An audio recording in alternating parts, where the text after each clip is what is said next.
Baik, terima kasih Kang Uji. Baik, kita mulai. Assalamualaikum warahmatullahi wabarakatuh. Waalaikumsalam warahmatullahi Selamat wabarakatuh. sore. Ya, terima kasih Pak. Jumpa kembali di sesi kelas khusus pengadaan barang jasa by Muji Santosa Training and Consulting. Hari ini bertepatan di hari Jumat, tanggal 18 Oktober 2024. Kita akan bersama-sama mengikuti untuk sesi materi terkait efektivitas dan akuntabilitas e-purchasing, dan telah hadir di tengah-tengah kita narasumber yang kompeten itu adalah Bapak Antonius Lambok Siombing. Saat ini beliau bertugas sebagai Kepala Biro Umum Kementerian Kemenkomarves ya, Maritim dan Investasi. Dan saya lihat CV beliau sangat banyak sekali pengalaman, terutama di bidang pengadaan barang jasa, eh, yang juga akan saya rasa akan sangat berpengaruh pada penyampaian beliau pada kali ini, gitu ya. Untuk eh, Zoom hari ini, izin saya membacakan ketentuan eh, materi kita, gitu ya, Pak. Kegiatan kita yang pertama itu peserta mengikuti kegiatan sesuai jadwal pelaksanaan. Nanti narasumber akan menyampaikan materi kurang lebih dalam waktu 45 menit ya. Dan kemudian dilanjutkan dengan sesi tanya jawab yang akan dipandu oleh moderator. Peserta yang mengajukan pertanyaan disilahkan untuk mengklik tombol raise hand yang ada pada layar Zoom, dan nanti akan diberikan kesempatan oleh moderator. Peserta juga dapat melakukan mengajukan pertanyaan via fitur chat Zoom ya, Bapak Ibu, jika memang eh, mau bertanya lewat chat Zoom gitu. Tapi untuk pembacaan pertanyaannya menyesuaikan dengan kondisi waktu. Jika mungkin tidak sempat dibacakan, akan kita lanjutkan diskusinya di grup kelas khusus di WA ya, Bapak Ibu sekalian. Nanti setelah narasumber menyampaikan materi akan ada post test. Mohon untuk dikerjakan karena itu juga sebagai absen dan dasar penerbitan sertifikat Bapak Ibu sekalian. Sertifikat akan diterbitkan paling cepat itu 2 kali 24 jam atau 2 hari ya Bapak Ibu sekalian. Jadi nanti akan diupdate pada link sertifikat yang tertera pada grup ya. Baik, itu mungkin ketentuan yang ada pada kegiatan kita pada hari ini. Selanjutnya untuk materi hari ini yaitu efektivitas dan akuntabilitas e-processing akan disampaikan oleh Bapak Antoni Lambok Sombing. Kepada beliau disilahkan Pak. Ya, baik, Mas Didi, Pak Muji, eh, Assalamualaikum warahmatullahi wabarakatuh. Selamat sore, Bapak Ibu sekalian. Ini salam kenal dulu karena ini kali pertama ya saya menghadiri kegiatan di Muji Santosa Consulting and Training and Consulting ya. Nah, ini sangat diapresiasi sekali. eh, Pak Muji kemarin saya dan Pak Muji kontak-kontakan ya. eh, Lalu kita sepakat untuk melakukan kegiatan apakah itu namanya BIMTEK atau sosialisasi gitu ya, terkait dengan isu-isu di pengadaan gitu ya. Nah, salam kenal ya Bapak Ibu sekalian. Sebelum memulai, ada baiknya saya memperkenalkan diri ya, karena tadi saya sampaikan ini kali pertama saya di kegiatan Muji Santosa Training and Consulting. Saya Antoni Slampok Sihombing, Bapak Ibu ya, rekan-rekan sekalian. Saat ini saya bertugas sebagai Kepala Biro Umum di Kemenko Marves. Tapi sebelumnya saya berada di LKPP, jadi saya di Menko Marves masih baru, sangat baru sekali ya, fresh from the oven ya. Eh, saya dilantik per tanggal 23 Juli, jadi ini sekitar eh, 3 bulan ya, hampir 3 bulan, menjelang 3 bulan ya, tanggal 23 Oktober nanti. eh di Menko Marves ya. Kenapa saya bisa ke sini? Ya saya ikut open bidding ya. Waktu itu ada pembukaan bidding CPT Pratama, saya coba ya, akhirnya saya ke sini. Sebelumnya saya di Direktorat Pengembangan Strategi dan Kebijakan Pengadaan Umum di LKPP, Bapak Ibu sekalian.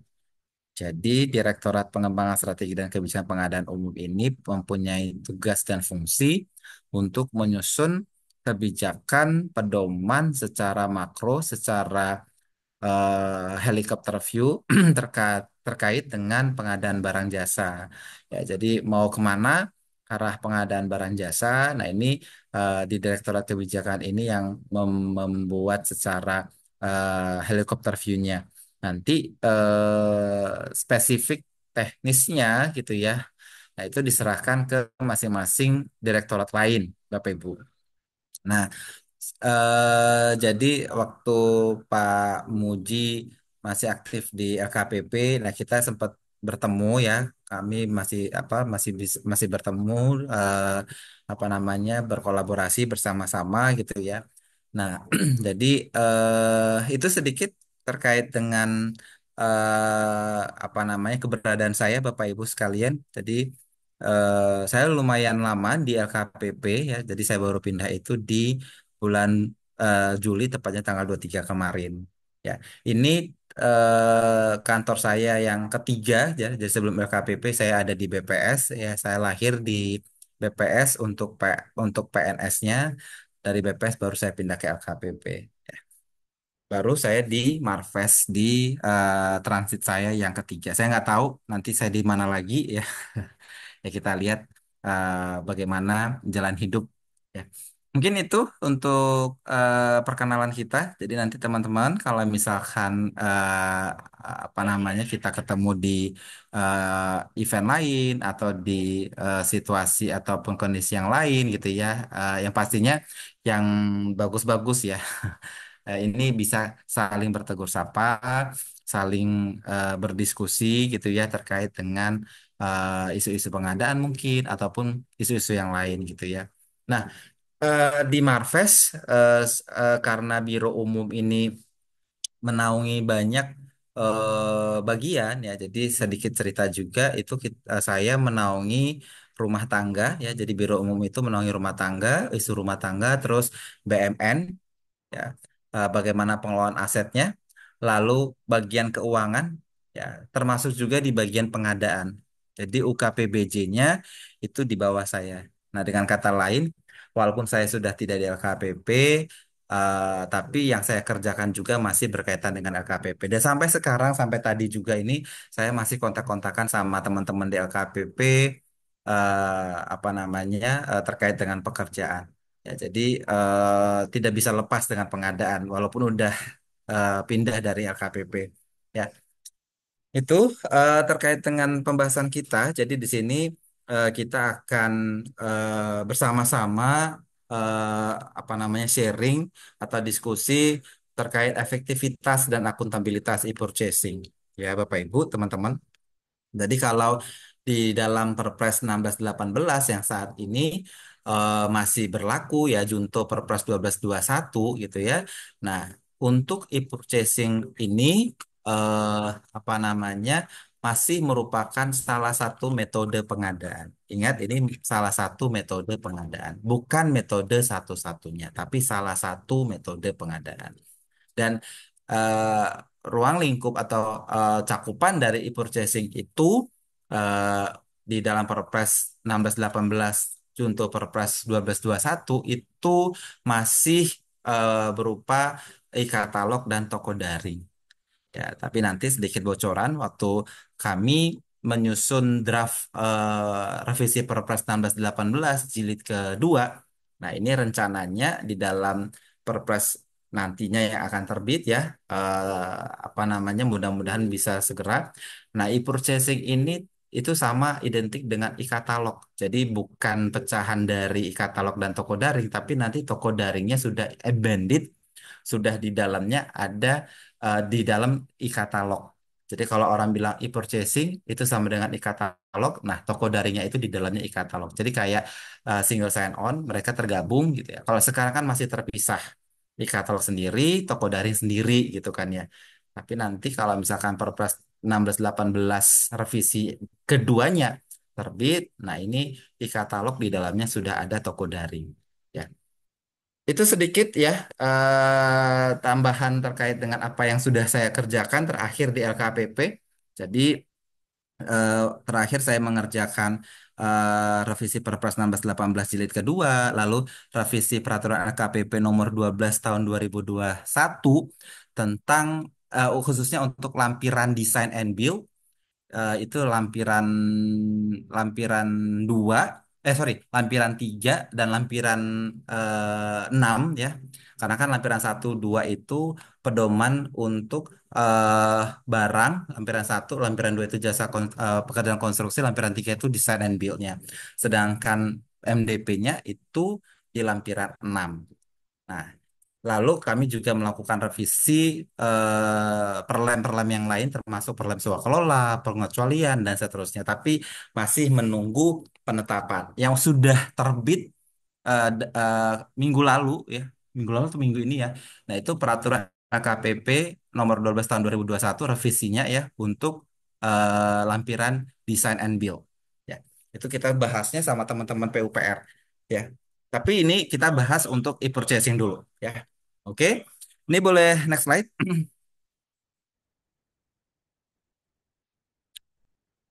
Mas Didi boleh next. Ya.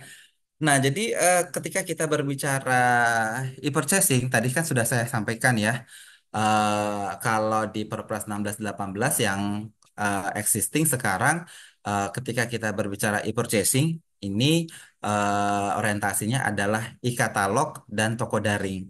Ya. Nah, kalau toko daring itu relatif eh, apa namanya, sudah settle, bisnis proses yang sudah settle gitu ya. Karena kita menyerahkan ke PPMSE ya, penyedia penyelenggara apa namanya, belanja melalui secara elektroniknya gitu ya. Nah, kita serahkan ke PPMSE-nya, tetapi khusus untuk PBJ pemerintah, pengadaan barang jasa pemerintah, ini LKPP melakukan apa namanya, integrasi gitu ya. Jadi waktu itu juga di direktorat kami ya, saya juga di situ sebagai koordinatornya. Nah, kami mengecek masing-masing PPMSE seperti, ya saya nyebut merek juga nggak apa-apa ya kalau di sini ya.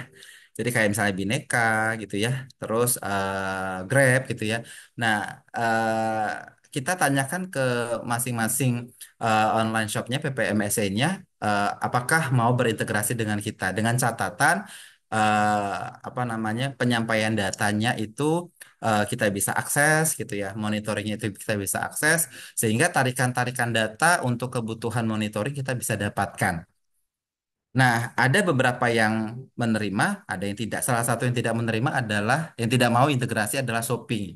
Shopee itu dia karena dia sudah cukup besar dan coveragenya sudah sampai ke luar negeri gitu ya. Mereka merasa keberatan kalau kita lakukan integrasi. Nah, singkatnya, nanti kalau teman-teman kementerian lembaga pemerintah daerah akan melakukan belanja melalui toko daring, nah ini harus melihat apakah toko daring tersebut berintegrasi dengan aplikasi atau sistem yang dilakukan oleh LKPP.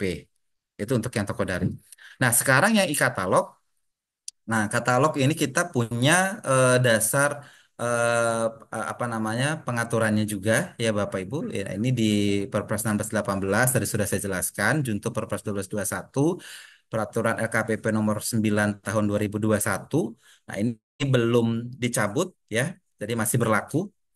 Lalu keputusan Kepala LKPP nomor 122 tahun 2022 ya, untuk penyelenggaraan katalog elektronik, dan ada juga surat edaran nomor 3 ya, itu terkait dengan mini kompetisi ya. apa namanya pedomannya, penjelasannya ya kepada PP dan PPK-nya. Ya, lanjut.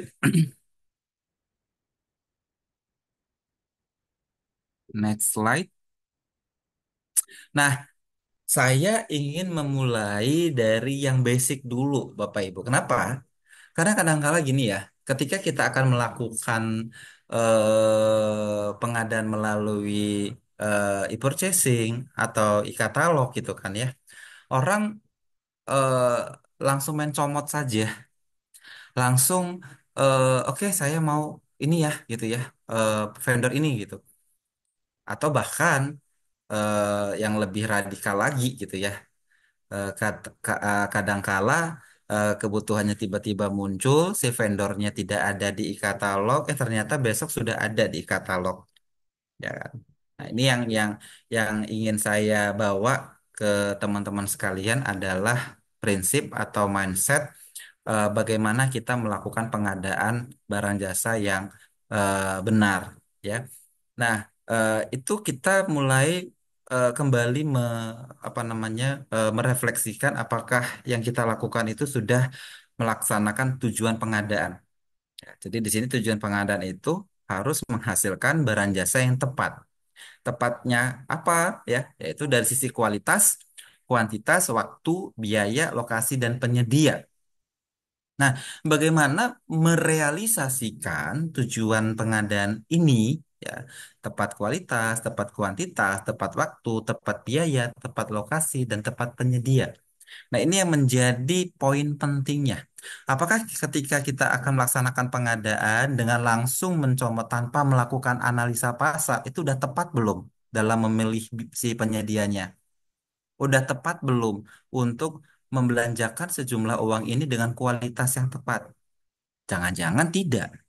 Nah, ini yang menjadi pertanyaan, ya kan? Nah, lalu berikutnya dari tujuan ini, prinsip ini, dari tujuan mendasar ini, basic goal ini gitu ya. Ini pemerintah ya, khususnya di LKPP ya, kami membreakdown tujuan-tujuannya kepada tujuan-tujuan pencapaian program pemerintah, termasuk pencapaian penggunaan produk dalam negeri, peran serta UMK ya, peran pelaku usaha nasional ya, sampai di pengadaan berkelanjutan. Nah, ini tidak hanya sekedar ditulis, tidak Bapak Ibu sekalian. Ya, jadi ketika kita akan melakukan pengadaan melalui e-purchasing, ini tetap harus diterapkan. Jangan langsung, oh iya dia ada kebutuhannya barangnya ada di e-katalog, udah langsung kita beli aja vendornya gitu. Jangan, tapi harus dilihat apakah pengadaan itu didedikasikan untuk UMK atau tidak, ya kan? Produk dalam negerinya gimana? Kewajiban untuk TKDN-nya bagaimana? Itu harus diperhatikan juga. Ya, jadi ini semua tujuan ini berlaku untuk semua metode pengadaan. Di Perpres itu tidak dikatakan, oh nanti kamu ketika melakukan tender, hanya tender saja, itu TKDN berlaku ya. Tidak. Even itu di purchasing, itu tetap harus diterapkan. Ya, makanya tadi apa namanya ketika kita akan memulai satu pengadaan, nah basic goalnya, basic main ini tetap harus berlaku ya untuk dalam hal penggunaan metode apapun itu ya. Nah ini saya ingin mengingatkan kembali, recall, remind buat kita bersama walaupun kita menggunakan e-purchasing ya. Next slide. Nah ini kebijakan, saya mau recall juga, mau remind lagi ya ke kita semua ya. Apakah ketika kita akan melakukan pengadaan ya proses-proses yang kita lakukan itu sudah kita merealisasikan kebijakan pengadaannya ya. Kebijakannya apa? Kualitas perencanaannya bagaimana ya? Apakah pelaksanaan PBJ-nya transparan, terbuka, kompetitif? Nah, coba apa apa apa kompetitif namanya?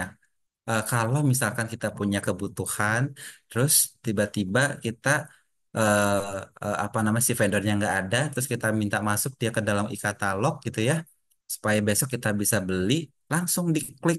Itu kompetitif tidak? ya kan? Itu masuk itu kualitas perencanaannya bagaimana? Nah, itu pun juga juga menjadi pertanyaan gitu, ya. Nah, tadi lagi-lagi ketika saya akan membeli barang, nah, SNI saya perhatikan nggak? Jangan-jangan katanya kan kalau katalog cepet, tinggal klik udah selesai jadi. Nah, jangan. Ini dasar-dasar ini yang kadangkala orang suka lupakan, ya. Nah, lanjut, next slide.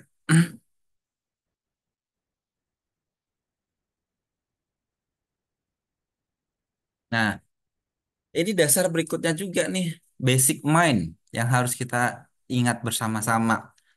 Efisien, efektif, transparan, terbuka, bersaing, adil, akuntabel. Lagi-lagi saya harus ingatkan, prinsip ini tidak hanya berlaku untuk tender, tidak hanya berlaku untuk seleksi tender cepat atau apapun itu selain e-purchasing, tidak. Semua berlaku untuk metode apapun itu, ya. Jadi kalau teman-teman melakukan e-purchasing, ya, apakah nanti teman-teman beli barang tersebut melalui toko daring, online shop atau e-katalog itu sudah menerapkan prinsip bersaing tidak? Sudah menerapkan prinsip terbuka tidak? Memberikan kesempatan kepada penyedia yang lain tidak? Ya, mungkin kalau e-katalog udah otomatis bisa transparan, ya kan? Karena harganya terbuka langsung terlihat semua orang gitu ya. Tapi kalau untuk yang bersaing, jangan-jangan tiba-tiba penyedia yang ingin kita tuju itu langsung masuk besoknya langsung kita klik. Itu bersaing namanya, bukan? Ini kan harus hati-hati, ya. Lalu berikutnya apakah adil, ya, akuntabel?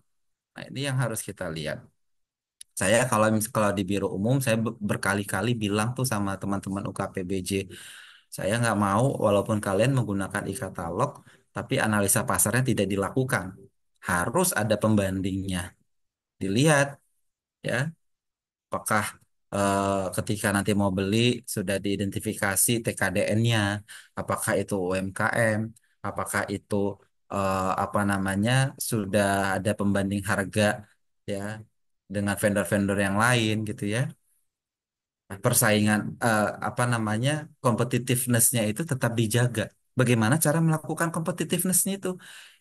Ya jangan langsung diklik tanpa melakukan analisa pasar. Dicek, banyak yang harus dicek, ya. Nah, ini yang prinsip-prinsip ini yang harus kita lakukan, Bapak Ibu sekalian, ya. Jadi sekali lagi saya katakan bukan hanya untuk tender prinsip ini kita pegang atau kita lakukan, tidak. Semua metode pengadaan itu berlaku prinsip ini, ya. Lanjut.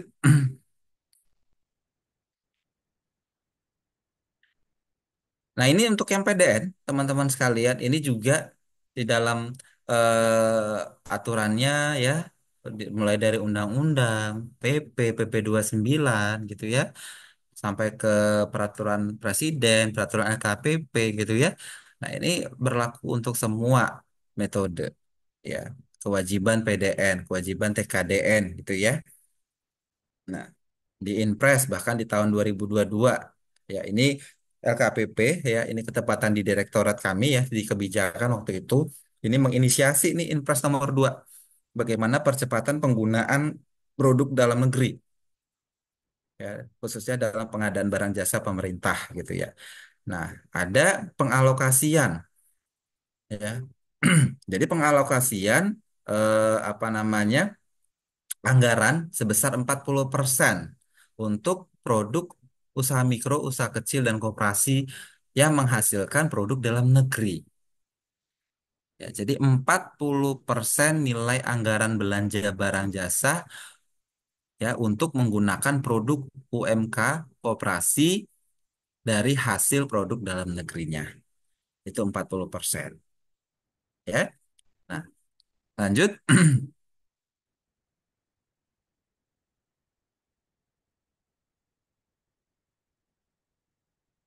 Nah, sekarang tadi sudah saya jelaskan, ya. Kalau kita berbicara tadi setelah kita paham, kita hayati kembali gitu ya, eh, basic-basic mainnya tadi gitu ya, terkait dengan tujuan pengadaan, prinsip pengadaan, kebijakan gitu ya. Nah, itu kan apa ya istilahnya, harusnya ketika kita sudah bisa melakukan atau mengeksekusi pengadaan itu sudah menjadi pijakan kita gitu ya. Nah, baru kita bisa melangkah, oh kita akan mau menggunakan katalog elektronik atau menggunakan e-purchasing gitu ya. Nah, apa yang harus saya lakukan dulu gitu ya untuk menerapkan tadi tujuan pengadaan, prinsip pengadaan, kebijakan pengadaan tadi ya. Oke. Nah, lalu kita lihat. Jadi kalau saat ini Bapak Ibu untuk di aturan yang masih berlaku gitu ya. Jadi katalog dan e-purchasing gitu ya. Nah, ini eh, dua hal yang berbeda gitu ya. Jadi kalau e-purchasing itu caranya, cara pembeliannya ya, cara pembelian barangnya gitu ya. Nah, di situ caranya bisa melalui e-katalog atau toko daring. Sedangkan katalog itu ya ini infrastrukturnya, sistem informasinya. Ya, jadi itu lengkap ada list atau daftar merek, jenis, spesifikasi teknis, harga gitu ya. Nah, itu di katalog. Tapi kalau kita berbicara e-purchasing, ya ini berarti proses pembeliannya melalui saat ini masih sistem katalog elektronik atau toko daring. Nanti kalau Perpres revisi keduanya sudah ditetapkan gitu ya. Nah, nanti nama katalog elektronik itu apa tidak ada lagi istilah pemisahan toko daring dan katalog elektroniknya. Jadi itu udah amended. Next slide. Ini tadi juga sudah saya sempat singgung kalau kita akan melakukan pengadaan melalui katalog elektronik ya atau e-purchasing ya. Ini bisa juga eh, apa namanya kita mengambil bukan satu apa kesimpulan ya bahwa proses yang dilakukan dengan menggunakan e-purchasing atau dengan menggunakan katalog elektronik ini bisa lebih cepat ya, bisa lebih cepat. Kalau kita ke e-katalog dengan metode negosiasi itu jauh lebih cepat dibandingkan mini kompetisi. Kalau mini kompetisi itu untuk summit penawarannya itu 3 hari. Kalau untuk negosiasi 1 hari udah selesai gitu, lebih cepat gitu ya. Jadi memang diakui ya dia jauh lebih cepat dibandingkan metode yang lain. Nah, tapi kadang-kala ketika orang sudah ngerasa, oh ini kan lebih cepat, lebih enak, lebih gampang, udah, apakah nanti semua-muanya diikatalogkan? Belum tentu. Jadi harus hati-hati, Bapak Ibu sekalian. Akuntabilitasnya harus dijaga. Jangan sampai nanti ketika, oke, saya akan melakukan pengadaan dengan katalog pekerjaan konstruksi, ya, membangun kantor dengan 7 lantai gitu ya. Saya pilih melalui e-katalog saja, at the end bingung ngerjainnya. Gimana ya adendum kontraknya ya? Ini di sistem sulit nih dilakukan. Akhirnya berantakan. Nah, sekali lagi saya ingatkan, e-purchasing atau e-katalog bukan metode satu-satunya, tapi salah satu metode. Ini yang harus diperhatikan, ya. Nah, kemudahan berikutnya adalah lebih mudah dalam pengadaan jelas ya. Jadi ketika kita akan membeli di e-katalog, saya eh, ingin beli katakanlah kertas, saya tinggal klik, saya bandingkan harganya mana yang lebih murah gitu ya. Dan dari sisi layanan purna jualnya juga tidak terlalu beda sama yang lain. Oke, eksekusi tinggal ngeklik, ya kan? Itu lebih mudah. Lalu berikutnya lebih transparan. Iya, lebih transparan. Kenapa? Karena harga ya itu sudah terpampang jelas. Ya, semua orang bisa akses untuk melihat berapa sih satu rim kertas, berapa sih satu unit laptop dengan spesifikasi A, B, C, D. Nah, orang udah tahu, lihat, ya. Lanjut. Ini juga saya rasa teman-teman juga sudah paham, sudah tahu bahwa untuk katalog kita saat ini masih ada tiga, ya, katalog elektronik nasional, katalog elektronik sektoral, dan katalog elektronik lokal, ya, gitu. Nah, jadi kalau untuk katalog eh, elektronik nasional ini masih dikelola oleh LKPP. Katalog elektronik sektoral ini masih dikelola oleh kementerian lembaga yang mempunyai tusi yang berkaitan dengan sektor tersebut, dan katalog elektronik lokal. Ya, ini saya ingat banget waktu kami eh, memulai apa namanya gencar-gencarnya, ya, untuk meminta kepada pemerintah daerah supaya katalog lokalnya itu benar-benar dibuat eh, apa namanya rame, dibuat rame, lalu digunakan. Ya, itu di tahun 2022, ya. Sebelumnya itu katalog elektronik katalog lokalnya itu dianggurin saja gitu. Dianggurin, dicuekin. Oke, ada, bahkan ada yang tidak punya daerahnya, ya, di katalog lokalnya. Nah, ini yang waktu itu saya ketempatan jadi kortim di Sumatera Selatan, sampai kami pergi ke eh, kabupaten kota di sana untuk minta mereka membangun atau membuat rame penyediaannya di katalog. Kenapa? Karena di ini tadi sudah saya sampaikan, eh, memang ada hal-hal yang di dalam e-katalog ini eh, bisa apa namanya memberikan memberikan satu sisi positif dalam artian cepat. Lalu apakah akuntabel? Iya, akuntabel. Tapi ini harus dilihat dulu pengadaan seperti apa yang harus teman-teman gunakan nantinya dengan menggunakan e-katalog, ya. Jadi eh, kami dulu waktu apa diminta untuk membuat atau memutus tahapan atau bisnis proses e-katalog ini dari 9 tahapan menjadi 2 tahapan. Ini diskusinya udah berdarah-darah, Bapak Ibu sekalian. Kenapa? Jadi dulu kalau kalau katalog ini kan orientasinya hanya pada barang, ya. Jadi belum ada tuh masuk pekerjaan konstruksi, belum ada.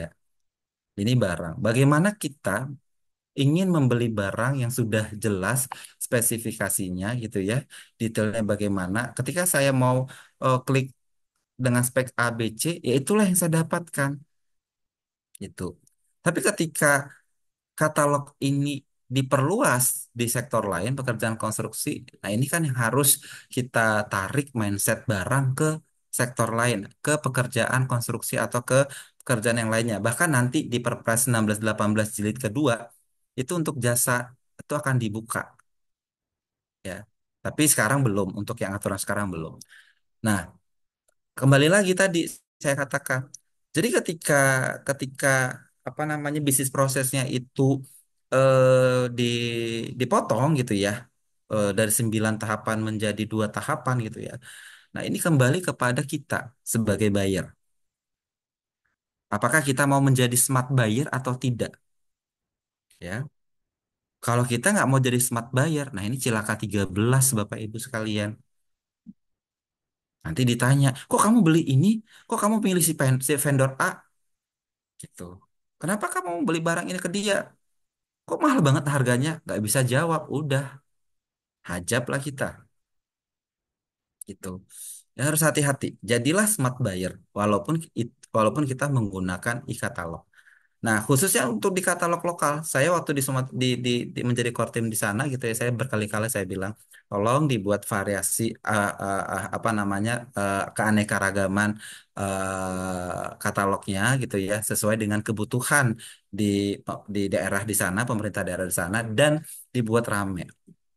Jangan hanya oke nanti vendor kertas cuma satu, vendor si ini cuma satu, yang penting ada, jangan. Gitu, jangan, ya. Kenapa? Nah, lagi-lagi nih. sedikit bocoran untuk revisi Perpres 1618 jilid kedua, itu nanti ketika barang kita yang kita butuhkan ada di e-katalog, itu wajib hukumnya harus beli dari katalog. Jadi katalog itu satu kewajiban. Tapi sekarang belum. Nah, tapi kalau once itu sudah ditetapkan, nah bagaimana jadinya? Barangnya ada di situ, vendornya ada, mau nggak mau harus beli. Vendornya cuma satu. Artinya apa? Terjadi monopoli. Harganya bisa suka-sukanya dia. Nah, itu nggak boleh. Makanya lagi-lagi katalognya harus dibuat rame penyediaannya. Kenapa? Ya supaya ada kompetisi. Makanya tadi kan prinsip-prinsip tadi itu harus kita pegang gitu. Pengelola katalognya harus lihat monitoring gitu. Ini katalognya untuk etalase katakanlah etalase renovasi. Kok cuma satu aja? Atau etalase eh, apa peralatan kantor gitu ya. Cuman dua, cuman tiga. Nah, apakah itu sudah terwakili atau tidak? Itu satu. Yang kedua, tujuan dari katalog ini Bapak Ibu ini sebagai media, sebagai perangkat bagi pelaku usaha supaya mereka bisa terlibat dengan pemerintah, memberikan kesempatan usaha seluas-luasnya kepada apa namanya pelaku usaha. Ya, jadi eh, kalau teman-teman di sini ada dari pemerintah, baik itu pemerintah daerah gitu ya, nah ini tolong di evaluasi, di monitoring katalog lokalnya gitu ya, dan begitu juga teman-teman yang di sektoral gitu ya, apakah katalognya sudah pasarnya sudah rame atau jangan-jangan pasarnya masih sepi, pasar unyil. Ini harus hati-hati ya. Lanjut. Ini contohnya, teman-teman. Jadi kalau kita berbicara terkait dengan katalog elektronik, ya, ini yang saya angkat di sini adalah untuk pekerjaan konstruksi. Kenapa? Karena ini pekerjaan konstruksi masih relatif baru, ya, walaupun ini sudah banyak yang menggunakan, ya. Untuk barang itu sudah rasanya sudah berlaku apa namanya, sudah cukup settle ya. Eh, Lalu yang pekerjaan konstruksi ini yang harus kita kalau bagi saya harus benar-benar memahami prinsip eh, konteks dari pekerjaan konstruksinya sehingga kalaupun kita akan menggunakan katalog elektronik untuk pekerjaan konstruksi, nah mitigasi resiko harus dijaga, harus dibuat. Ya, mitigasinya apa? Kalau terjadi perubahan kontrak, kalau terjadi di lapangan itu nggak sesuai gimana, ya kan harus hati-hati. Ya. Nah, jadi makanya di sini saya angkat untuk sektor konstruksi, Bapak Ibu sekalian, eh, untuk bagaimana kita akan menggunakan katalog ini, gitu ya, untuk sektor konstruksi. Nah, ini saya menggunakan beberapa pendekatan, ya. Nanti di apa namanya ini saya kasih contoh dulu ya. Contoh pertama nanti kalau misalkan teman-teman mau berpikiran menggunakan katalog atau tidak, nah, untuk paket pengadaan satuan produk terpasang, nah ini bisa menjadi katalog elektronik bisa menjadi alternatif metode yang Bapak Ibu gunakan. Ya, jadi untuk bangunan konstruksi tipikal ya atau prototype, nah ini silahkan kalau mau pakai katalog ya. Nah, contohnya di sini ada beton precast terpasang, ya. Nah, ini kan istilahnya Bapak Ibu sudah jelas barangnya gitu ya. Ada beton precast bentukan seperti ini gitu ya. Nah, lalu apa namanya TKDN-nya berapa gitu, harganya berapa gitu ya. Nah, ini sudah jelas clear ya. Lalu berikutnya next. Nah, contoh yang kedua di sini ada output tertentu. Jadi untuk pemeliharaan bangunan atau gedung ya atau misalkan kalau mau beli cat gitu ya, nah ini silahkan saja kan sudah jelas gitu ya. Nah, next slide.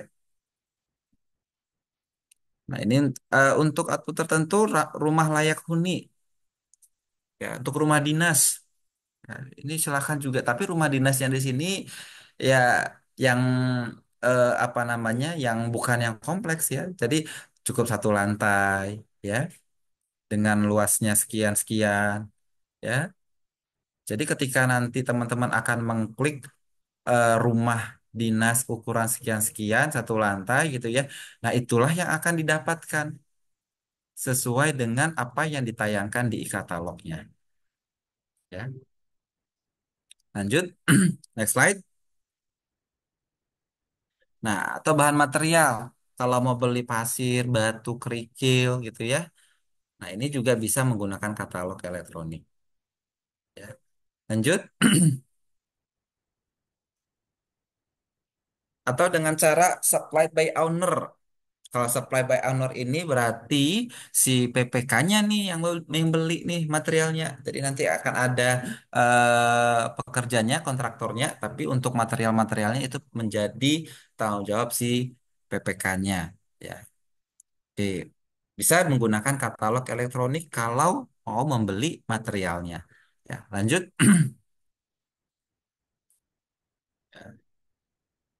Nah, untuk item pekerjaan tertentu, misalnya kayak untuk irigasi atau jalan gitu ya. Nah, ini yang bisa juga dipakai untuk apa namanya? Di katalognya. Misalkan untuk penggalian gitu ya, itu kan item pekerjaan tertentu. Nah, silakan menggunakan e-katalog ya. Lanjut. Ini juga tadi sudah saya sampaikan ya. Silakan kalau mau pakai bangunan irigasi, saluran air, pekerjaan drainase gitu ya. Nah, ini pakai e-katalog. Lanjut, atau rangka jembatan ya. Ini juga bisa menggunakan e-katalognya. Lanjut. Nah, jadi ini Bapak Ibu, saya mau meresume bagaimana pendekatan Bapak Ibu nantinya ya kalau mengimplementasikan sektor konstruksi ini di e-katalog ya. Jadi pendekatan-pendekatan pengadaannya itu ya nanti teman-teman kalau mau beli atau sewa peralatan ya dari peralatannya itu juga bisa pakai e-katalog ya. Bahan material tadi juga sudah saya sampaikan. Bisa juga bahan material pabrikasi terpasang, ya. Lalu desain tipikal, ya, prototype dan item tahapan pekerjaan tertentu. Jadi ini ringkasan tadi, contoh-contoh yang tadi sudah saya sampaikan, ya, Bapak Ibu. Ya, lanjut. Nah, artinya apa, Bapak Ibu, dari contoh-contoh sebelumnya? Ini boleh balik lagi, boleh balik lagi tadi. Nah, artinya, Bapak Ibu, ketika Bapak Ibu akan memutuskan saya mau pakai katalog elektronik gitu ya. Nah, apakah nanti ketika paket pengadaan itu sudah dilakukan, ya, eh, Bapak Ibu bisa mengerjakan ya paket tersebut ya, dan si vendornya itu bisa memenuhi kebutuhan Bapak Ibu ya sesuai dengan apa yang tertuang atau yang ditayangkan di dalam katalognya kan gitu. Kebayang nggak kalau teman-teman nanti akan apa menerapkan katalog elektronik pakai untuk paket pengadaan yang pekerjaan kompleks? Sulit, nggak bisa, ya. Makanya kalau untuk pekerjaan konstruksi, ya, pada katalog elektronik ini, ya, ini tidak bisa diterapkan untuk semua pekerjaan, ya. Saya sudah membuatkan pendekatan ini, 5 pendekatan ini, Bapak Ibu silahkan monggo kalau apa namanya ingin ingin apa namanya melihat atau menjadi referensi, monggo. Kami saat ini di Marves ini sedikit sharing ya teman-teman, sedang melakukan pekerjaan renovasi. Anggarannya 4,3 miliar, ya. Itu kita renovasinya renovasi 2 lantai, ya lantai 21 dan lantai 6 ditambah lagi dengan toilet. Nah, toiletnya ini desainnya tipikal, ya. Desainnya tipikal artinya untuk toilet semua lantai itu sama desainnya.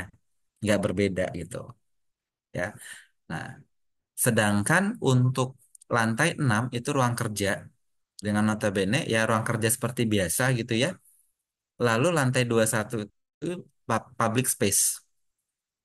Public space itu di situ di dalamnya ada tempat santai ya, ruang santai, eh, main main tenis meja gitu-gitu ya. Terus ada tempat untuk ibu menyusui gitu. Nah, nah ini kami menggunakan e-katalog Bapak Ibu. Apakah kami serta-merta langsung, oke kita putus pakai e-katalog? Enggak. Ini kami melakukan identifikasi dulu Bapak Ibu sekalian. Kami apa namanya analisa kebutuhan, apa yang menjadi kebutuhan kami ya. Kalau hanya sebatas oke yang penting ada ruang kerjanya bisa lebih fresh gitu ya, tidak ada penambahan satu ruangan yang lebih complicated, tidak, relatif sama dengan yang existing, tapi kami hanya merapikan lantai, dinding, apa namanya plafon gitu ya. Udah cuman itu. Nah, apakah kami langsung mencomot eh, si vendornya? Enggak. Nah, kami ini melakukan mini kompetisi, Bapak Ibu sekalian. Ya. Jadi dari pendekatan-pendekatan ini bisa kita putuskan, oh kayaknya cocok deh pakai katalog elektronik. Nah, kalau misalnya merasa cocok, tapi lakukan identifikasi, analisa, ya, Bapak Ibu. Apalagi kalau itu berkaitan dengan pekerjaan konstruksi. Oke, lanjut. Nah, ini alur proses pencantuman produk. Ini rasanya juga mudah-mudahan sudah terinfokan sebelumnya sama teman-teman gitu ya. Sudah ada yang apa namanya sudah paham lah ya. Nah, jadi kalau untuk alur proses pencantuman, kalau dia etalasenya belum tersedia, nah ini inisiasi pencantuman barang jasa, lalu ada penelaahan produk, pembuatan etalase produk sampai nanti dia pendaftaran dan pendaftaran penyedianya dan penayangan baru selesai. Tapi kalau dia etalasenya sudah tersedia gitu ya, nah ini langsung pendaftaran penyedia katalognya, lalu tayang dan selesai. Ya, lanjut. Nah ini tadi sudah saya jelaskan. Ya, inisiasi pencantuman ada yang etalasenya sudah tersedia, ada yang belum tersedia. Kalau ada yang sudah tersedia, silahkan tinggal tayang dan apa namanya produknya bisa tayang. Pendaftaran dan produk tayang. Sedangkan kalau ada etalasenya belum tersedia, dia ada pengenalan produk dulu. Lanjut. Nah, bagaimana melakukan pengenalan produk? Ini ada eh, yang pasti teman-teman inisiatif ya dari pengelola katalog elektroniknya, lalu ada usulan ya. Lalu persyaratan pencantumannya juga sudah ada, sudah diatur ya Bapak Ibu sama pedoman di katalognya ya. Lalu profil etalase produk. Ya, di sini ada kategori produk, atribut produk, kelas harga, dan tampilan stok produk. Lanjut. Ini penetapan setelah diusulkan baru ditetapkan tergantung dia nanti katalognya apa, katalog nasional atau sektoral atau lokal ya. Nah, kalau dia untuk nasional ya, dia nanti ke LKPP ya, sedangkan yang sektoral ataupun lokal ya, dia nanti di pejabat pimpinan tinggi pertama di UKPBJ-nya ya. Lanjut. Nah, lanjut.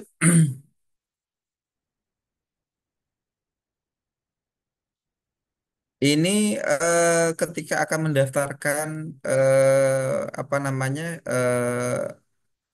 produk ininya ya pendaftaran si eh, penyedianya pada setiap etalase ya. Ini tadi juga sudah saya jelaskan. Lanjut saja. Lanjut. Saya ingin menjelaskan terkait dengan metode dua apa namanya negosiasi dan mini kompetisi supaya bisa kita masuk ke diskusi ya.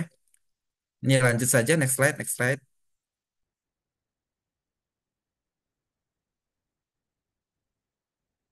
Next slide. Ini untuk penyedia. Next slide. Ini untuk penyedia. Next slide. Ya, next slide. Ya, jadi Bapak Ibu untuk jenis metode e-purchasing ya, di sini ada negosiasi harga, lalu ada mini kompetisi ya. Jadi kalau negosiasi harga ini dilakukan untuk harga satuan produk yang mempertimbangkan kuantitas produk yang diadakan. Ada ongkos kirim, ada biaya instalasi, atau ketersediaan produknya. Ya. Sedangkan untuk mini kompetisi itu dilakukan terhadap dua atau lebih penyedia yang memiliki produk yang sama atau produk dengan spesifikasi sejenis untuk mendapatkan harga terbaik. Nah, jadi singkatnya untuk negosiasi ya itu untuk vendor-vendor atau penyedia yang memiliki reseller harga. Jadi kalau di dalam aplikasinya, di dalam sistem nanti teman-teman akan kelihatan bahwa di situ ada harga reseller. Nah, itu nanti akan mereka akan apa namanya bisa dilakukan negosiasi harganya. Nah, sedangkan mini kompetisi nanti ketika spesifikasinya sudah di apa namanya produk yang sama atau produk yang spesifikasi sejenis itu apa namanya sudah ditentukan nanti akan otomatis terundang si penyedianya atau si vendornya. Ya, nanti ketika sudah terundang, nanti mereka akan dimintakan untuk submit penawaran, lalu akan ada apa namanya eh, evaluasi terkait nanti eh, apa kewajaran harga, lalu SKP-nya, lalu dengan eh, apa namanya preferensi harga. Ya, kalau kita berbicara kepada pekerjaan konstruksi. Ya, lanjut. Nah, ini tadi sudah, lanjut lagi, next slide. Nah, tapi ini ketika kita berbicara tahapan e-purchasing katalog, Bapak Ibu, eh, memang kalau dilihat antara negosiasi dengan mini kompetisi gitu ya, rasanya akan sangat lebih simple ya negosiasi daripada mini kompetisi gitu. Ya, tapi bukan berarti ketika nanti Bapak Ibu mengambil metode negosiasi, langsung Bapak Ibu memilih atau mengklik kepada satu penyedia. Tidak seperti itu juga. Artinya Bapak Ibu juga harus melihat identifikasi pasarnya, ya, melihat ketersediaan vendornya, lalu membandingkan dari sisi harga, produk, spesifikasinya, layanannya, nah mana yang terbaik. Nah, ketika nanti Bapak Ibu sudah apa namanya memilih untuk satu vendor tersebut untuk dilakukan negosiasi gitu ya. Nah, lakukan negosiasi. Itu pun ketika negosiasi tidak berhasil, nah Bapak Ibu tidak boleh memaksakan diri. Kalau negosiasi gagal, silahkan pindah ke vendor yang lain, ya. Jadi ketika negosiasi harga tidak berhasil, jangan memaksakan diri. Silakan mencari vendor lain untuk dilakukan metode negosiasi. Nah, prosesnya di sini ada dua, ada persiapan dan pelaksanaan. Nah, kalau persiapan di sini ini dilakukan di belakang layar, ya. Sedangkan untuk pelaksanaan itu dilakukan melalui sistem, ya. Nah, persiapan ini penyusunan spektek, prioritas penggunaan PDN, prioritas penyedia usaha kecil, ya, pengumpulan referensi harga, ya. Nah, ini tadi yang saya katakan, pengumpulan referensi harga ini kan bagian identifikasi Bapak Ibu sekalian, ya. Jadi harga pembentuk harga juga bisa banyak gitu ya. Dia si vendor A memberikan harga lebih mahal dibandingkan vendor B. Nah, kenapa? Nah, bisa jadi oh TKD-nya jauh lebih tinggi misalkan. Oh, ongkos kirimnya lebih tinggi. Oh, ini layanannya lebih lebih banyak. Nah, berarti kan kita harus identifikasi, harus kita analisa. Jadi makanya tadi saya katakan jangan langsung klik sebelum melakukan analisa pasarnya, ya. Nah, lalu di pelaksanaan, ya, Bapak Ibu melakukan pengecekan penyedia katalog, ya, lalu membuat paket e-purchasing, negosiasi harga, negosiasi layanan teknis, pendukung, lalu penandatanganan surat pesanan dan update keseluruhan progres pada aplikasi katalog elektronik. Ya, ini dilakukan dengan cara online atau sistem. Lanjut.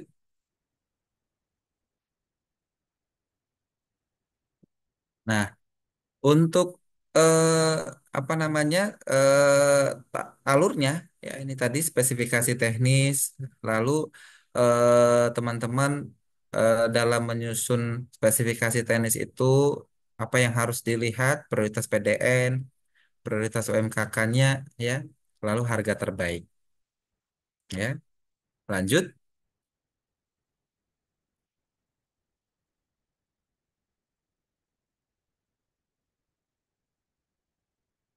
Nah, penyusunan spektek tadi juga, ya, ini bagaimana Bapak Ibu melihat kebutuhan Bapak Ibu, ya, lalu Bapak Ibu mengecek apakah kebutuhan tersebut eh, sudah ada di pasarnya, di katalognya atau tidak, ya.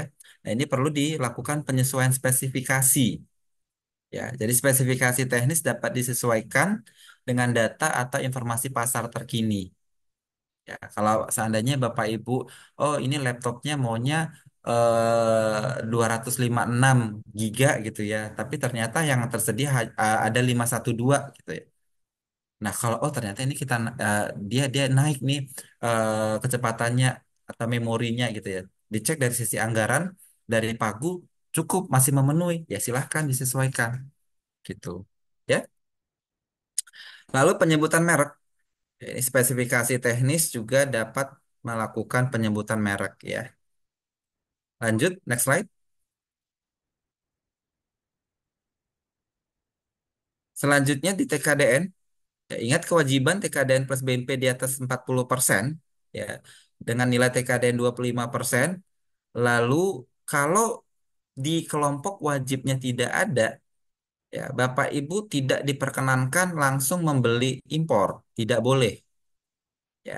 Tetapi Bapak Ibu harus pindah ke kelompok kedua, yaitu kelompok di mana produk tersebut nilai TKDN-nya di bawah 25%.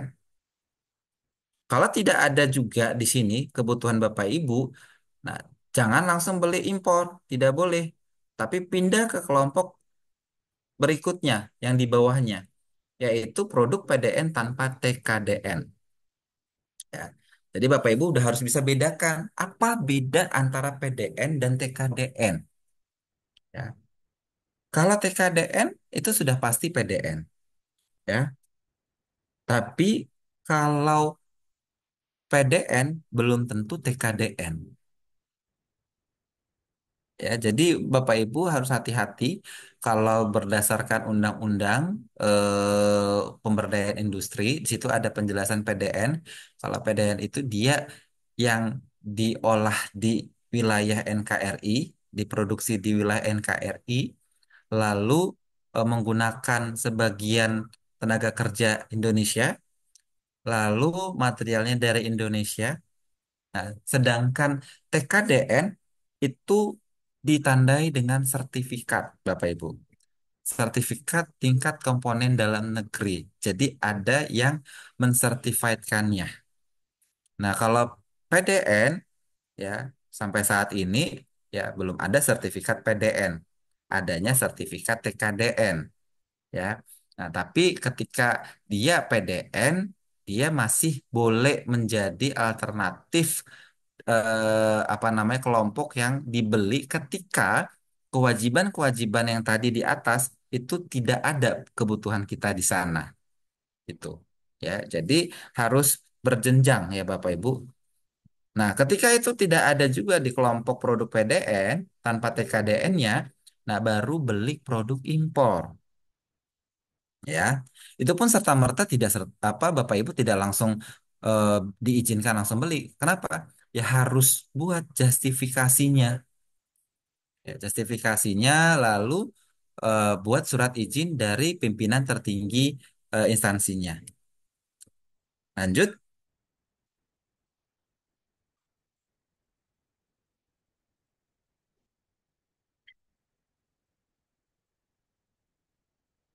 ini tampilan di saya tuh kayaknya agak sedikit bermasalah ya. Saya nggak bisa melihat jelas nih, terlalu besar nih.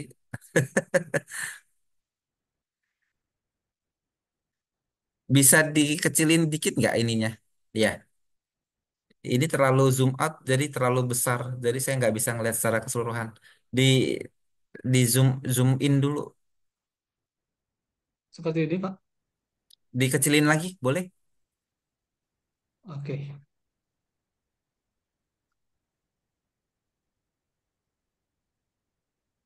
Coba turun ke bawah, Mas. oke, Nah, ini nih kelihatan nih, ya. Oke. Nah, ya. Nah, tadi ini sudah ya, Bapak Ibu. Jadi ini persiapan untuk Bapak Ibu menyusun spesifikasi teknisnya, ya. Lanjut, next slide.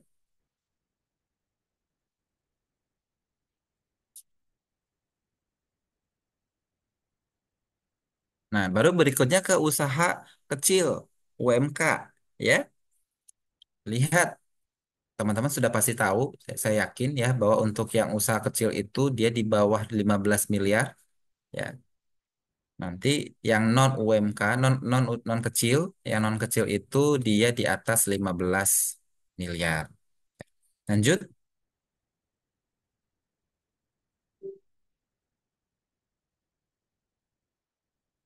Ya. Nah, kalau untuk yang usaha kecil biasanya kita sudah ada tagging ya untuk usaha kecil ya. Makanya Bapak Ibu kalau ternyata kalau paket pengadaan itu masih sebatas 5 miliar gitu ya. Nah, ini kan orientasi kita harus ke kecil ya. Lanjut. ya izin Pak untuk mungkin selanjutnya mungkin diskusi ya Pak atau Oh ada ya, 5 menit lagi untuk materi mungkin waktunya udah ini untuk ya. Oh iya benar disesuaikan udah dengan jam 5 diskusi. ya. Ya, Siap. Nah, baik-baik. eh intinya gitu Bapak Ibu. Nah, di sini untuk negosiasi boleh sedikit lagi ya, Mas Didi ya. Nah, enggak ke referensi harga tadi. Sebelumnya sebelum. Nah ini enggak. Oke, bukan. Tadi next next next next. Ya, oke nih. Nah, jadi untuk pengumpulan referensi harga ini juga yang penting buat Bapak Ibu ya ketika akan memilih metode negosiasi. Ya, jadi Bapak Ibu referensi harga ya nanti yang Bapak Ibu harus dapatkan barangnya gitu ya nanti ketika akan mengklik upayakan itu adalah produk dengan harga yang terbaik ya. Harga yang terbaik dalam artian Bapak Ibu lihat dari spesifikasi teknisnya, layanannya, kos kirimnya gitu ya. Nah, jadi referensi harga dasar Bapak Ibu nanti ketika akan melakukan negosiasi, nah itu apa? Ya, harus ada pembanding harganya, harga pembanding produk sejenis. Ya, bisa juga diperoleh dari institusi atau apa namanya lembaga yang memang mengeluarkan ada publikasi biaya atau harga satuannya. Ya, jadi silahkan menggunakan referensi harga diambil dari mana saja asal dapat dipertanggungjawabkan, ya, dapat apa namanya kebenarannya itu dapat dibuktikan dan dipertanggungjawabkan, entah itu dari instansi pemerintah, gitu ya, silahkan ya, maupun dari histori harga belanja sebelumnya ya itu juga mungkin bisa dipakai untuk referensi harga supaya nanti teman-teman PPK ataupun PP dapat melakukan negosiasi dengan mendapatkan harga yang terbaik atas barang tersebut. Ya. Untuk mini kompetisi ya Bapak Ibu bisa baca lagi nanti di bawah tapi detailnya tidak saya sampaikan ya. Eh, tapi sebelum slide ini juga sudah saya mention untuk mini kompetisi ya. Mini kompetisi itu harus apalagi kalau untuk pekerjaan konstruksi ketika dia ada persyaratan terkait dengan TKDN, nah itu preferensi harga harus diberikan. Nah, bagaimana cara melakukannya di e-katalog? Nah, itu baru sebatas manual. Di sistem terakhir waktu saya sebelum pindah ke Marves itu belum diakomodir di sistem, tapi akan diupayakan di dalam ditaruh dalam sistem. Nah, selama itu belum ada di sistem, nah ini dilakukan dengan cara manual. Caranya bagaimana? Menghitung preferensi harga ya, seperti yang ada di peraturan LKPP nomor 12 tahun 2021 ya. Jadi satu min KP ya dikali dengan harga penawarannya ya, koefisien preferensinya itu nilai TKDN-nya dikali dengan 25%. Ya, itu nanti akan dapat HEA-nya. Ya, nah nilai HEA-nya nanti barulah dibandingkan mana yang terbaik gitu ya. Itu Bapak Ibu singkatnya. Ini kita bisa diskusi lebih lanjut. Ini saya serahkan ke Mas Didi. Baik, terima kasih banyak Pak Antonius, sangat luar biasa, detail ya, dan eh, lengkap sekali pembahasan kita terkait dengan efektivitas pengadaan melalui e-purchasing ya. Selanjutnya mungkin sesi diskusi tanya jawab kepada Bapak Ibu yang ingin melakukan diskusi langsung dengan narasumber Pak Antonius. Dipersilahkan untuk mengklik tombol raise hand. Masih ada waktu sekitar 20 menit ya. Jadi mohon dimanfaatkan waktunya dengan baik. Baik, disilahkan Bapak Ibu. Ini tadi sudah dijelaskan sangat lengkap sekali gitu ya, terkait efektivitas dan akuntabilitas e-purchasing itu seperti apa. Jadi tidak asal klik saja gitu ya Pak Antonius, tapi juga perlu diteliti kembali eh, terkait persaingannya dan juga harganya gitu sesuai dengan pasar. Ya, apa ada dari Bapak Ibu untuk diskusi terkait e-purchasing? Ya, kalau tidak ada mungkin dari saya dulu, Pak Antonius izin. Karena e-purchasing ini kebetulan lagi hangat-hangatnya eh, apa terutama di bidang konstruksi ya Pak Antonius. Ini kalau di daerah-daerah itu ya seperti yang Bapak sebutkan tadi banyak yang ikut-ikutan gitu ya karena sedang tren gitu ya. Kalau bahasa milenialnya tuh FOMO gitu ya, ikut-ikutan eh, melakukan pengadaan melalui e-purchasing tapi tidak mempertimbangkan efeknya gitu. Ya, Jadi berdasarkan pengalaman Pak Antonius untuk pengadaan e-purchasing e-katalog gitu ya, selain 5 kategori yang sudah disebutkan tadi, itu menjadi hal yang patut dipertimbangkan untuk diadakan dengan metode lain gitu. Atau bagaimana Pak Antonius, eh, contohnya pembangunan gedung baru begitu, dan atau juga yang mungkin konstruksi yang memang kompleks. Itu ya, mungkin izin Pak Antonius rekomendasi untuk pengadaan katalog konstruksi. ya. Jadi Bapak Ibu, Mas Didi, kalau untuk pekerjaan kompleks itu kan di Perpres itu kita kita mendefinisikan untuk nilainya yang tertinggi, nilainya tinggi gitu ya. Lalu resiko resiko tinggi gitu. Nah, artinya ketika pelaksanaan pekerjaan konstruksi itu dilakukan, terus ada eh, risiko-risiko yang tadi yang sudah saya sebutkan dengan risiko tinggi, ini bagaimana memitigasinya? Nah, ini yang sulit kalau kita terapkan atau kita paksakan di e-katalog. Nah, dengan kata lain, itu tidak direkomendasikan kalau menggunakan e-katalog. Nah, saya sebenarnya ingin menggunakan pekerjaan standar untuk pekerjaan konstruksi di e-katalog. Cuman masalahnya adalah kalau kita menelisik peraturan lagi ya, kalau teman-teman ingat di peraturan AKPP terkait dengan e-katalog dan toko daring, definisi pekerjaan standar itu hanya untuk toko daring, tidak untuk e-katalog gitu ya.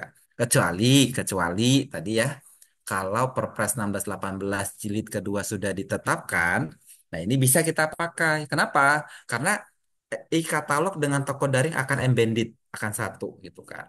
Tapi kan sekarang belum nih, Perpresnya belum ada nih. Nah, jadi kita nggak bisa menggunakan terminologi pekerjaan standar kalau dari sisi legal apa namanya legal guidance-nya gitu ya. Nah, makanya saya tidak menggunakan terminologi pekerjaan standar. Akhirnya saya melakukan pendekatan ini tadi, 5 pendekatan, Mas Didi. Nah, ini cara gampangnya ketika akan kita memutuskan mau pakai katalog atau tidak untuk pekerjaan konstruksi. Nah, dengan kata lain, kalau di luar 5 ini, nah Bapak Ibu harus antisipasi, harus dipersiapkan mitigasi resikonya kalau pekerjaan konstruksi itu bermasalah. Singkatnya seperti itu. Bahkan kayak kalau misalkan terjadi gagal bangun gitu misalkan nggak diharapkan lah ya. Artinya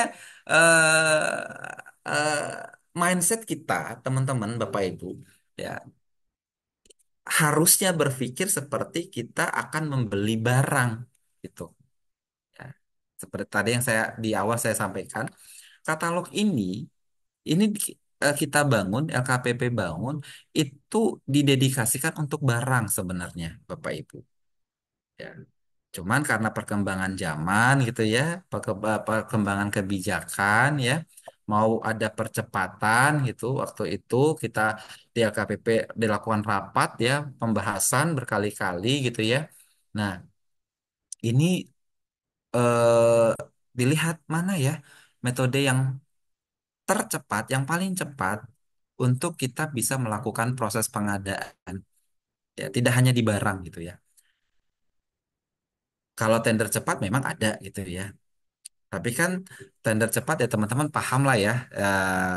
Itu juga nanti apa namanya tidak intinya tidak bisa lebih cepat dari e-katalog misalnya.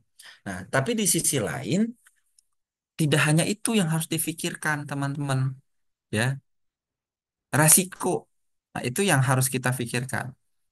Kalau apalagi kalau ternyata ada terjadi perubahan kondisi di lapangan gitu ya. Kalau misalkan ternyata oh udah dilakukan analisa pendahuluan misalkan begitu. Tapi sebenarnya landscape-nya ini resiko ini riskan kalau ada bisa jadi nanti kedalamannya bertambah lagi gitu ya.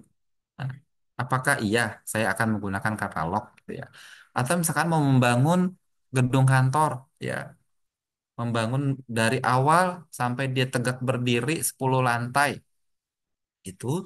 Waktu lalu saya di BPS pernah kita yang melakukan revitalisasi gedung kantor yang awalnya cuma 2 lantai ini menjadi 6 lantai. Anggarannya lumayan ya, 14 miliar 600 gitu ya. Tapi itu dulu tahun 2011 itu kan lama banget ya. Nah, tapi ketika saya lihat itu banyak perubahan gitu ya. Nah, dia pekerjaannya nggak kompleks, tapi karena saya dulu dinasnya di Manado, Mas Didi. Nah, tapi karena di Manado itu landscape-nya itu berbukit-bukit gitu kan ya. Nah, sulit. Ini kita kadangkala apa namanya, walaupun PPK sudah diskusi sama teman-teman PUPR dan seterusnya, ternyata apa yang terjadi di lapangan tidak segampang kita melakukan diskusinya gitu. Nah, kebayang kalau misalkan kita harus menggunakan katalog. Kecuali gitu ya. Nah, ini teman-teman Direktorat Katalog di LKPP ini sudah menyediakan sistem yang memang mengakomodir yang perubahan secara signifikan, drastis, selalu berubah gitu kan. Ini kan saat ini belum. Ya, ini masih bertahap Bapak Ibu sekalian. Makanya saya merekomendasikan silakan pakai 5 pendekatan ini. Kayak peralatan ya. Lalu bahan material fabrikasi terkirim, bahan material fabrikasi terpasang, bangunan konstruksi tipikal, prototipe, dan item tahapan pekerjaan tertentu. Ya kan? Nah, ini sebenarnya pekerjaan sederhana, tapi saya nggak mau bilang ini pekerjaan sederhana atau pekerjaan standar. Karena di dalam aturan nggak ada definisi pekerjaan standar. Adanya untuk di toko daring gitu. Gitu ya Bapak Ibu, Mas Didi. Ya, terima kasih penjelasannya Pak Antonius.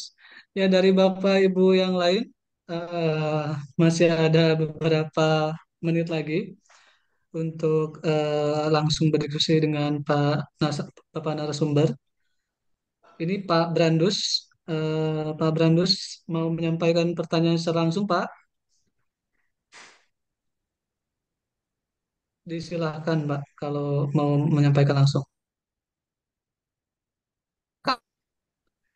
Ini masih terkait dengan konstruksi sepertinya, Pak Antonius, mengenai Ya, definisi pekerjaan sederhana dalam jasa konstruksi. Dan kemudian jika ada adendum, bagaimana tahapannya? Ini mungkin dikaitkan dengan pengadaan melalui katalog konstruksi ya, Pak. ya, makanya tadi saya bilang harusnya gini ya, Bapak Ibu, saya tidak tidak membawa mindset Bapak Ibu ya, pola pikir Bapak Ibu ketika ketika Bapak Ibu mengerjakan katalog semuanya bisa dikerjakan, dilakukan. Terus nanti kalau ada addendum atau perubahan ini caranya seperti ini. Enggak. Saya tidak mengarahkan ke sana. Yang mau saya arahkan adalah Bapak Ibu ketika Bapak Ibu diperhadapkan dengan paket pengadaan, memulai ini mau pakai e-katalog atau tidak, ya. Nah, mindset Bapak Ibu harus seperti mindset Bapak Ibu mau membeli barang, singkatnya kayak gitu. Ketika Bapak Ibu klik di katalognya, ya, itulah yang Bapak Ibu akan dapatkan sesuai dengan produk tayang, ya. Bukan bukan as build drawing yang nanti Bapak Ibu menjadi acuannya, ya. Tapi shop drawing. Ingat ya, artinya perubahan itu sangat diminimalisir. Bagaimana Bapak Ibu kalau membeli barang material, pasir, batu, ya, satu truk misalkan gitu. Ya kan, satu truk. Berarti kan udah itu nanti Bapak Ibu dapatkan. Atau misalkan untuk apa namanya pembongkaran, ya. Renovasi ada pembongkaran Bapak Ibu ya. Bapak Ibu mau pakai katalog. Ya udah, pembongkaran berapa luasnya yang dibongkar. Udah itu yang Bapak Ibu dapatkan. Apa ada perubahan? Nah, kecil kemungkinannya. Bisa saja tidak ada. Ya, jadi yang ingin saya bawa mindsetnya adalah Bapak Ibu ketika memutuskan pakai e-katalog ini yang Bapak Ibu harus pikirkan. Jangan berpikir dulu, saya Pak gimana ya cara merubah ininya melakukan addendum kontrak? Enggak, saya nggak mau ngajarin itu. Ya, nanti silakan Bapak Ibu menanyakan ke Direktorat Katalog apakah disediakan atau tidak ya untuk adendum kontraknya ya. Tapi yang ingin saya bawa akuntabilitas, efektivitasnya ya supaya nanti ketika Bapak Ibu melaksanakan pekerjaan konstruksi ini ya Bapak Ibu sudah bisa nyenyak tidur gitu ya. Nggak pusing-pusing mikirin perubahan harga, perubahan kontrak, adendum kontrak ya. Gitu. Saya kalau sekarang renovasi gedung ya, apakah saya pusing-pusing mikir enggak, orang desainnya desain tipikal kok. Ngapain saya pusing-pusing gitu. Nanti bakal ada perubahan kontrak nggak ya dari sisi nanti? Lalu gimana perubahan kontrak? Orang Marves gedungnya sampai 21 lantai mau luasnya berubah? Ya enggak lah. Enggak mungkin. Enggak mungkin berubah luasnya itu gitu-gitu aja gitu kan. Kecuali ada penambahan lantai gitu. Ini enggak. Desainnya sama semua, toiletnya sama desain. Udah saya nyenyak tidur. Silakan si si vendornya kerja gitu ya. Jadi mindset kita teman-teman tolong dijaga. Jangan mindset Pak nanti saya mau ngerjain ini ada perubahan harga, ada perubahan kontrak ini adendumnya bagaimana gitu. Ini soalnya di lapangan nggak bisa kita nggak saya nggak mau bahas itu ya. Nanti silakan kalau di sistem apakah diakomodir saya karena ini di kebijakan ketika kita membicarakan kebijakan artinya eh, kita tetap menjaga ya akuntabilitas pekerjaan tersebut bisa dilaksanakan. Begitu Mas Didi? Baik, luar biasa ya. Ini menyambung apa yang sering disampaikan Pak Muji ya, Bapak Ibu sekalian. Bukan hidup itu bukan hanya sebolehnya peraturan ya, tapi juga bagaimana sebaiknya gitu. Biasanya Pak Muji menyebutkan itu. Ya, kalau katalog konstruksi sudah dibuka gitu ya, kita berpikir untuk bukan cuma soal kemudahan dan kecepatannya, tapi juga bagaimana itu aman buat kita gitu ya, dan juga pekerjaan itu memang cocok dilakukan pengadaan lewat metode itu gitu ya.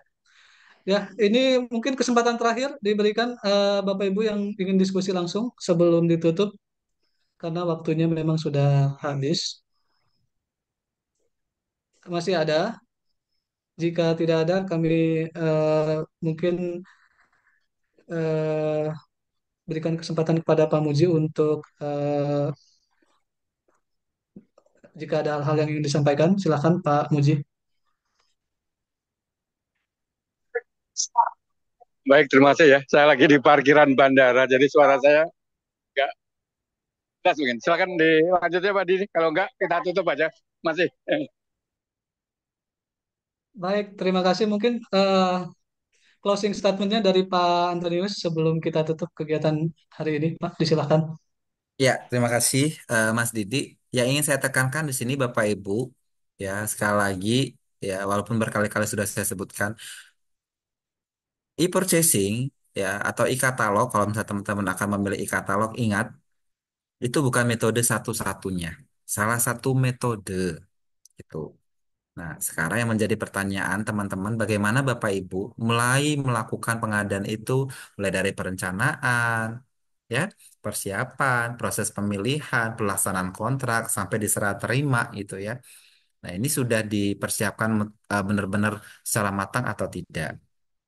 Tuh, itu yang pertama. Terus yang kedua, nah, walaupun Bapak Ibu memilih e-katalog sebagai metode pengadaannya, Bapak Ibu harus melakukan mitigasi resikonya. Ya, kalau seandainya apa namanya Bapak Ibu akan melakukan pekerjaan konstruksi dengan cara katalog, terus kalau oh ternyata kemungkinan perubahannya ini bisa banyak lebih tinggi, udah nggak usah pakai katalog, tender aja, gitu ya. Nah, atau metode lain silahkan. Nah, lalu yang ketiga, at the end Bapak Ibu pakai e-katalog. E-katalog itu ada dua ada dua metode, ada negosiasi dan mini kompetisi. Dua-dua metode ini ya jangan disalahartikan. Oh, yang satu gampang, yang satu sulit. Tidak. Negosiasi, even kita menggunakan metode negosiasi di katalog, negosiasi juga harus dilakukan dengan cara analisa pasar. Bapak Ibu harus membanding spesifikasi teknisnya, melihat produk tayangnya gitu ya, disesuaikan gitu ya, ongkos kirimnya, layanannya, ya. Lalu cari referensi harga untuk melakukan negosiasi. Ya. Jadi nggak serta-merta Bapak Ibu langsung klik, udah langsung dapat. Enggak. Ya. Lakukan analisanya. Dan jangan dipaksakan negosiasi itu harus berhasil pada satu vendor. Ketika Bapak Ibu langsung klik, oh langsung berhasil. Kalau misalnya nggak berhasil, udah nggak usah dipaksakan, pindah ke vendor yang lain. Lakukan negosiasi lagi metode-metode yang tadi sudah saya jelaskan, cara-cara tadi. Mini kompetisi juga sama. Mini kompetisi nanti ketika Bapak Ibu sudah buat speknya gitu ya, nanti ada penyedia yang terundang, ya lakukan apa namanya evaluasi terhadap penyedianya apa namanya pesertanya gitu ya, evaluasi dari sisi penyesuaian spesifikasi teknis apakah sesuai atau tidak, lalu TKDN evaluasi kewajaran harga itu dilakukan juga ya, lalu nanti akan ada pemilihan berdasarkan harga terbaiknya. Kalau pakai preferensi itu ada HEA yang terbaik ya. Jadi silakan Bapak Ibu, keputusan Bapak Ibu yang akan menentukan, tapi jangan sampai keputusan Bapak Ibu tanpa dasar. Ya, karena itu nanti akan ditanyakan, kenapa kamu pilih vendor ini? Kenapa kamu nggak ngambil si penyedia itu? Justifikasinya apa? Nah, itu kan nanti ditanyakan. Ya, silahkan Bapak Ibu, LKPP tidak punya wewenang untuk memaksa Bapak Ibu, oh nanti harus cara ini, enggak. Tetapi nanti memang di dalam Perpres ya, di dalam Perpres ketika Perpres revisi keduanya sudah terbit, nah itu memang ada kebijakan untuk memprioritaskan atau mengharuskan pakai katalog. Kalau barang atau kebutuhannya sudah ada di katalog. Tapi itu pun Bapak Ibu ya, keputusan itu Bapak Ibu memilih sama vendor mana itu harus berdasarkan analisa pasar yang tadi sudah saya jelaskan. Ya, mungkin itu Mas Didi. Terima kasih Bapak Ibu yang sudah bergabung di sore hari ini. Ya, mungkin ini pertemuan kita yang pertama gitu ya. Jangan bosan-bosan dan jangan kapok ya mendengarkan materi saya ya. Mungkin di lain kesempatan kita bisa ketemu yang pastinya dalam situasi dan kondisi yang dalam keadaan sukacita ya. Terima kasih. Wassalamualaikum warahmatullahi wabarakatuh. Selamat sore. Waalaikumsalam warahmatullahi wabarakatuh. Selamat sore. Terima kasih banyak kepada Wow. narasumber Antonius. Sangat bermanfaat materi yang disampaikan, sangat lengkap dan detail gitu ya. Mudah-mudahan ini menjadi masukan yang baru gitu ya dan menambah wawasan dari Bapak Ibu sekalian. Tadi saya lihat pesertanya menyentuh angka di atas 80 orang sore ini, walaupun sore-sore ya mendadak. Pak Anton ini pesertanya masih banyak gitu karena di wilayah timur ini berarti sudah sekitar hampir setengah 8 malam ya. Baik, terima kasih banyak untuk Bapak Ibu yang sudah hadir di kegiatan kita pada hari ini. Kita berjumpa kembali di kegiatan selanjutnya untuk kelas online. Diskusi juga tetap dilangsungkan di grup WhatsApp ya Bapak Ibu sekalian. Demikian untuk diskusi kita pada hari ini. Mohon maaf atas segala kekurangan. Saya tutup. Assalamualaikum warahmatullahi wabarakatuh. Waalaikumsalam warahmatullahi wabarakatuh. Terima kasih Bapak Ibu. Salam sehat selalu.